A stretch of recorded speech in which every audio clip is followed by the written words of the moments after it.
মেটিয়াবুরুজ ইকবালপুর এলাকাতে সেখানে 80% বিল্ডিং এর না আছে কনভার্সন, না আছে মিউটেশন, না আছে সাইট প্ল্যান, না আছে মুন প্ল্যান, না আছে ফায়ার ব্রিগেডের এনওসি।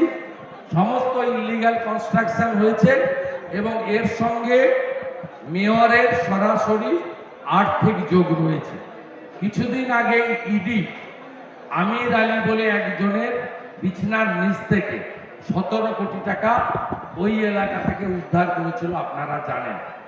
আমি গার্ডেন রিচ মেটিয়াবুরুজের ঘটনায় 134 নম্বর ওয়ার্ডের কাউন্সিলর শামস ইকবাল, নিকনেম হচ্ছে অনিল, তার গ্রেপ্তারের দাবি করছি এবং সমগ্র কলকাতাতে যত বেআইনি বাড়ি হয়েছে জলাভূমি বুঝিয়ে তার তদন্ত নিরপেক্ষ তদন্তকারী সংস্থা